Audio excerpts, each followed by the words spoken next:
Her future avocation was pretty pretty preordained by the fact that her parents met in a camera club. And so subsequently she joined the Livermore Camera Club in 1970. And since '93, as a fundraiser for the Camera Club, she has been giving classes at the LARPD. And she is well known in the photography community, and in fact in the community in the Tri Valley area, and has received lots and lots of awards. So please welcome Barbara Mallon.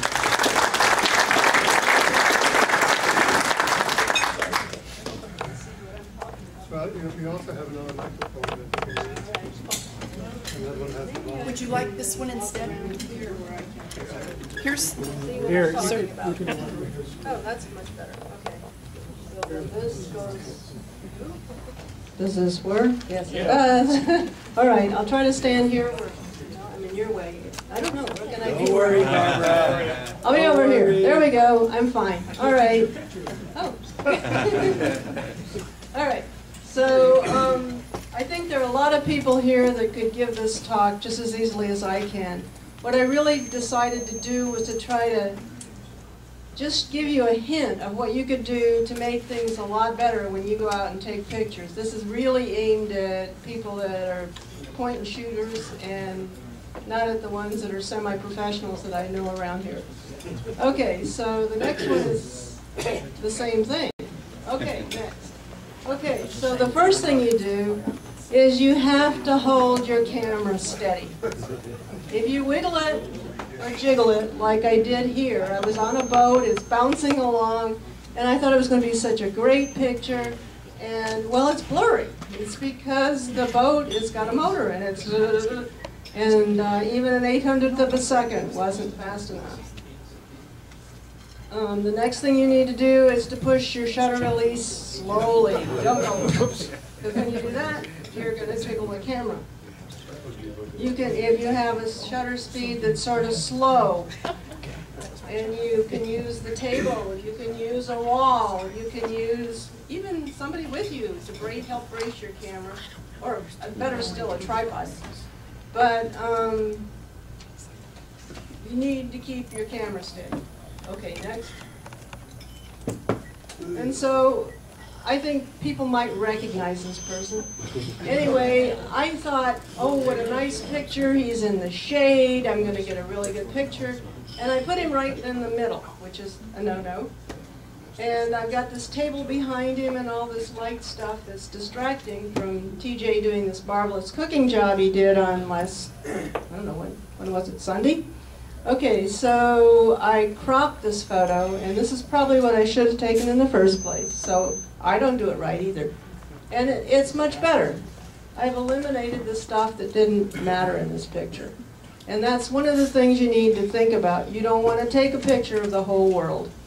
You have something in your picture that is what you're taking the picture of. Hey, TJ, you needed to eliminate one more thing, bro. What was that? Oh, no. Okay, next. Just do it that way, though. Next. Okay, so the first thing you want to decide about is the light. Hey, TJ. Photography is considered painting with light. So you want to use the light well. And if you take if you take pictures in different kinds of light, like we've got incandescent light here, and I notice they're using a flash. And that'll take and give him enough light so that he gets a good exposure. So, but light also has color. And if you're at sunset or sunrise, you'll notice a different color. It has direction, and it'll be coming from one way or the other, overhead, sideways, or backlit. And this will change the look of your picture too. It has intensity. During the noon hours, it's really, really bright. At night, it sort of gets softer towards the end of the day, when your camera can handle the whole picture. And the exposure is important, because you want to give it enough light. It's like you have this little hole that this light is pouring through, and you want to make sure it gets enough light so it can make your sensor react. Next. So I give you some examples. Okay, sunset color is always really pretty. You get nice, even light. Your camera can handle the darks and the lights in one picture. And it's very pleasing. Next. And the sunset itself can be very pretty and pleasing. Next.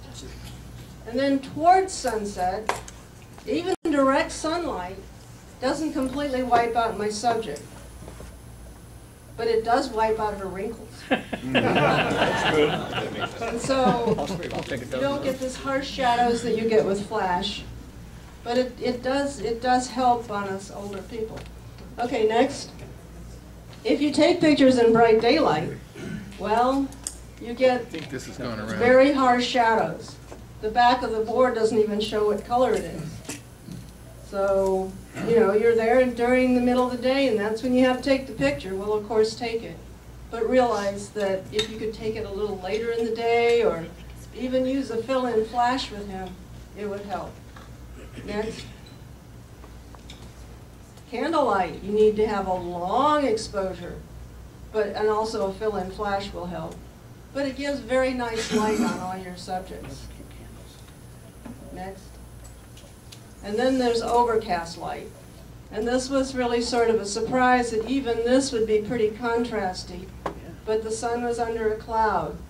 And I took a picture of these pelicans at Del Val, and I was just shocked how bright they were and how dark the water was.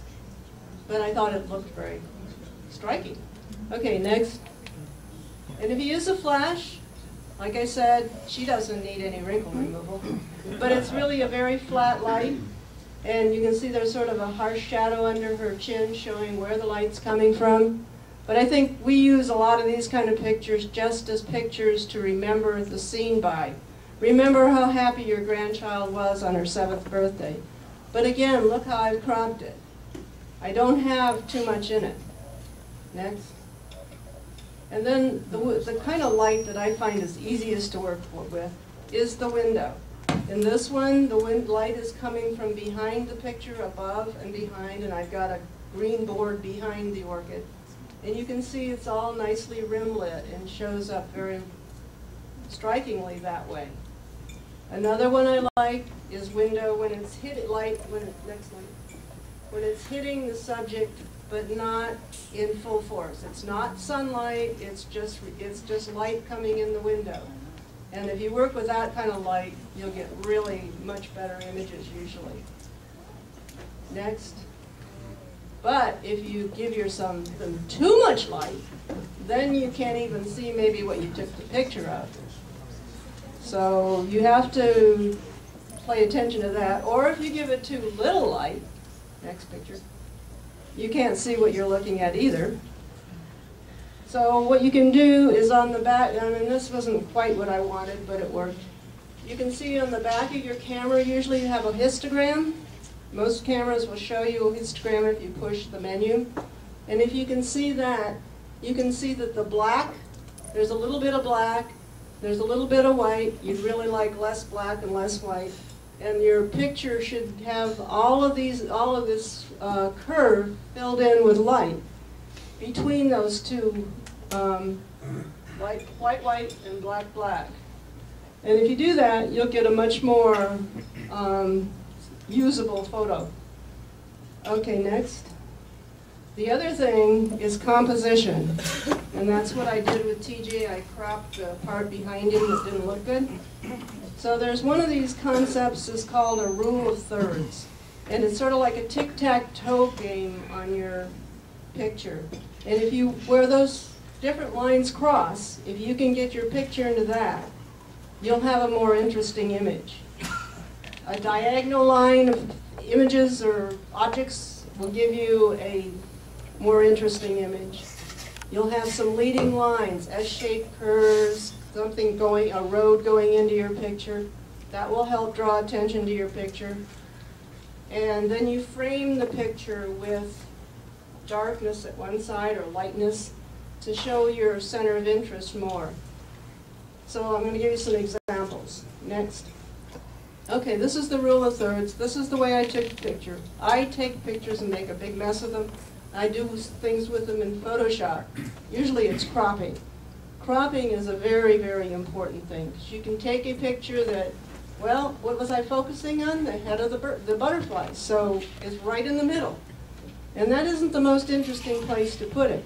But with all this stuff around it, I can crop it, next picture, and it'll look like this, which is far more interesting. Next.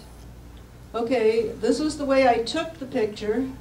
It was a piece of stuff I found somewhere, and I thought it was pretty. I put it on a black or dark kitchen pan, and I then cropped it to make it more interesting, to emphasize this diagonal of the wood, of the stick. Next. So it looks like this. Okay, next. Okay, in this picture, this is as I took it. I got it right this time. And you can see there's sort of an S-shaped curve here. Then you've got almost a diagonal with the sandstone in the background. It really is this colorful. This is a really beautiful place. And the manzanita greenery is sort of offset in one of those points on the rule of thirds sort of thing. It's not really a rule, it's a guideline. Okay, next. And this one, the child is framed by the trees, and it's lighter there, so it draws your attention there with the lead-in line of the light. So you can see that you would tend to look at this picture a little longer than one that didn't have the composition that this has. And when you enter this freeze frame that she was talking about, last year I was a judge for that, and there were really nice pictures, and if you use these ideas, it'll help you with your prize. And maybe you won't get first, second, or third, but you might sell your picture. And I know several people did. Okay, next. Okay, then there's this thing called f-stops and shutter speed, which sort of breaks down to exposure. Because the f-stop has to do with the size of the opening, and the shutter speed is how fast it happens. And you can think of it as pouring water into a glass with a very small opening. It takes longer to get to the glass, fill up your glass. And if you have a very wide opening, it'll fill very fast. And so it's the same concept. But there's some ideas with this. Next. Okay, without getting into f-stops and shutter speeds in detail, your camera has some very nice, probably has some very nice ways around it. And these are called the icons of different kinds of controls. And if you use the landscape mode, you'll get a large depth of field. So everything will be in focus, front to back, quite a distance. If you use the portrait mode, you'll have a shallow depth of field, because you want to separate the people from the background. So if you have a lot of people, some close, some far away, don't use portrait, use landscape. And close up, you'll lose the depth of field because you're so close to your object. Next. You'll have other icons too, you can figure those out. So you want to use the shutter speed to stop action of your subject. But if you use a flash, you'll stop action, because flashes are really fast. Like 1,000th of a second to 3 or 4,000th of a second. That's fast, and it'll stop just about everything, even hummingbirds. You need to be able to hand-hold your camera if you're going to do that. And you can sort of say, yeah, I can hand-hold maybe a 30th of a second if I have a wide-angle picture, or maybe a 300th of a second if it's telephoto, because the further away it is, the more telephoto it is, more shake is translated into your picture. If it's wide-angle, you can get away with a slower shutter speed. You may want to create an effect where you take a picture and you blur something, and a lot of people do that, and that works out well. You can also pan, and I'll show you what that means. You're going to be taking a picture. Let's say we've got this guy right here, and he's running across the room. I could hold my camera and I could follow him across the room as he runs, and everything else will blur, but he'll be sharp. I'll show you later. Okay, next. All right, so here we have an elephant. This is Tanzania, by the way. We have the elephant chasing the safari vehicle. Now, this was not planned, and you had to be very quick to catch the picture. fast shutter speed, and this guy had done something he shouldn't. He passed an elephant, and the elephant didn't like it, and off it went. All right. Next. Okay, here's one that was handheld, and because I used sort of a portrait mode on this bird, all the landscape in the background is completely gone, and the bird is very sharp. Okay, next. On some cameras that are point and shoots, you have shutter lag. This is really disappointing. I had certainly planned not to have the dog out of the picture or the ball that close to the edge. But, well, that's what you get when you have a shutter lag, right? Or you're not quite fast enough. So you have to sometimes anticipate what the action's going to be. Next. And then if you don't have a fast enough shutter, what you think will be a really nice picture, this is again Tanzania with lions, and but they're blurry because they're moving and your shutter speed isn't fast enough. So I probably had a 1/30th of a second on this, and it wasn't enough. But if you want to get blur in your picture, and you have a tree to lean against, or you have your camera on a tripod, you can blur water. And starting about a 15th of a second, you will see the water blur like this. And it's a nice softening of a picture that otherwise would have very sharp water picture, you know, bubbles coming up in the air and stuff. Okay, next. And this time, you're really trying hard with your camera to get a good picture. And I had a tripod, and I don't think I would have been able to get this one because this owl isn't really close. It was up in the Rodriguez barn, and it was a juvenile owl that had flown from the nest. And so I had it on a tripod, and it was a 1/30th of a second. And you can do that if you have it on a tripod and your owl doesn't move. Okay, next. And this is what the idea of panning is. I had a picture I had my camera focused on my grandson's face as he's zipping across this sidewalk in front of me. And all the trees and all the sidewalk and everything else gets blurred, even the car to some extent, but Richard is sharp. So that's about a 1/30th of a second, and that's what you can use for panning. Okay, next.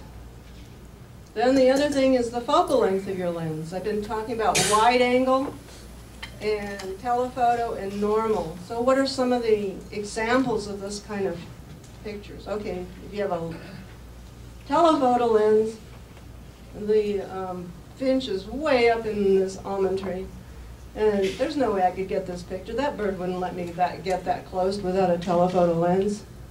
Next. Neither would the woodpecker or the dragonfly. So if you want to take pictures of nature far away, you need a telephoto lens or a camera that extends to telephoto. Next. Or a lion. I don't want to be close to him. All right, next. But you have a nice leaf that's floating in the water. You're fairly close. Your camera will focus on it. Fine. Normal lens. Okay, next. It was a big leaf, by the way. And then if you start getting into taking pictures of things that are smaller, then you need a macro lens, or you need close-up diopters, or a camera that will focus macro. And a lot of the point and shoots will do that. Okay, next. And then you can get really close. And then I guess you would call it super macro. This is a rose petal with some water drops. Okay, next. And TJ said, people, you need to tell them how to take people shots. Okay. So this is the ordinary shot. You know, you get everybody together and you get them all there and say 1, 2, 3, and you run around getting the picture, and well, there you have it. Okay, next. You can take pictures of horrible events. This isn't funny, really. My husband took his airplane to the repair shop, And they left it outside in the wind, and it blew over because they didn't tie down the tail. And his airplane was totaled. He was really upset. He still is upset. Okay, next. And then, of course, biggest special events in your life when your grandchild is learning how to ride a bicycle. I mean, you need to take these kind of pictures, and you need to be there, think about where to stand, because this isn't going to last. You have to have the camera pretty much focused where she's going to be, and then take it when she gets there, because she's coming fast. Okay, next. All right. So I'm not going to have time to tell you much about Photoshop or GIMP or any of these other programs, iPhoto, Picasa, or whatever you can use to fix your pictures.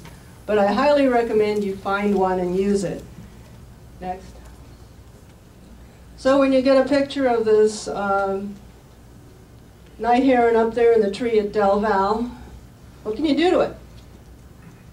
Okay, next. You crop it, and you can cut the contrast on it, and you can sharpen it a bit, and it's a much better picture. Next. Okay, I didn't dare get in closer to this butterfly. It's going to fly away, right? So this is the whole picture. So then I did the same thing to the butterfly picture. You crop, you get the contrast right, and you sharpen it. These are the things I think are really important, being able to do these three things. Okay, next. Same story. Next. So, just around here, that's Del Val. Next. Okay, so where can you get this photo editing software? Some comes with your camera. If you're lucky, it does everything I just said. Photoshop Elements, you can get at Costco for maybe $69 to $79. I don't know what it costs these days. You can download GIMP from gimp.org. GIMP is trying to develop something sort of like Photoshop, but it's done by a bunch of geeks and so this is all open software they use. So there's some limitations to it, but it's really quite incredible. The earlier versions did what I said. The newer ones are a little more complicated and harder to understand, but there is a free manual that comes with it. You can use Picasa or iPhoto, whatever. Any questions? Okay. I have to tell everyone here, I've been looking at the images on the computer. This projector does no justice to your photographs. They're fantastic on this computer. Okay, and you said you were going to put this whole thing up on the web, right? We can. Yeah, okay, so then that means you don't have to distribute it, TJ. TJ had volunteered that if I gave him a smaller version of this whole thing, that he could distribute it to anybody that wanted it.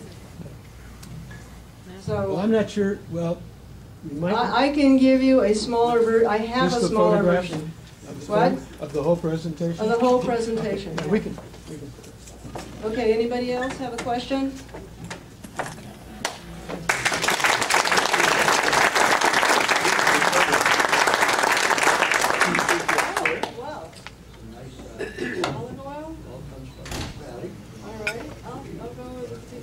Hey, Ralph.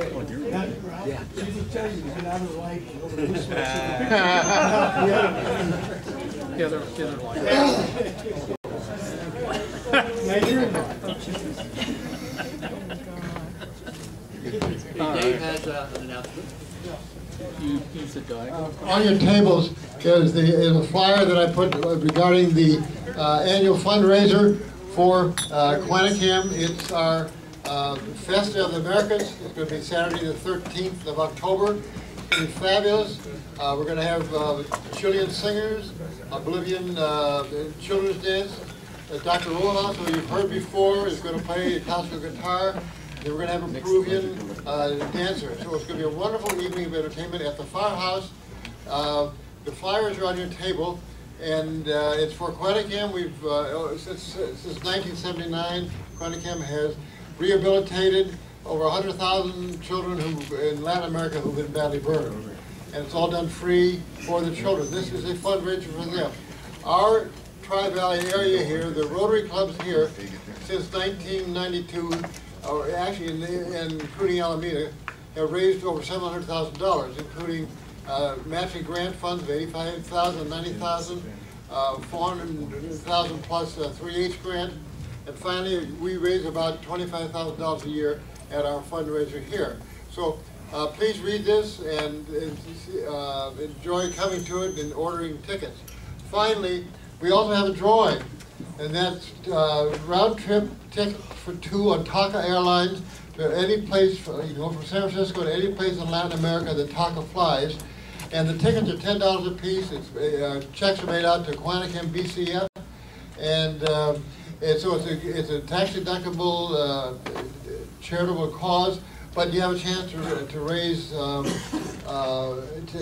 help to win trips there. Finally, for the first 10 people who buy a ticket today, I will match for the ticket. So that's $100 I will give for 10 people who are doing it. So anyway, get your money to me today with your checks or cash, and then take this and please go to the event. Thank you. Thank you, Dave.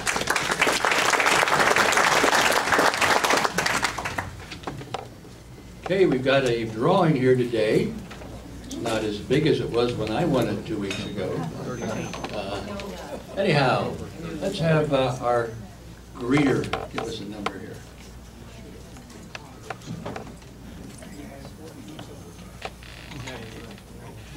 Last 3 numbers, 887.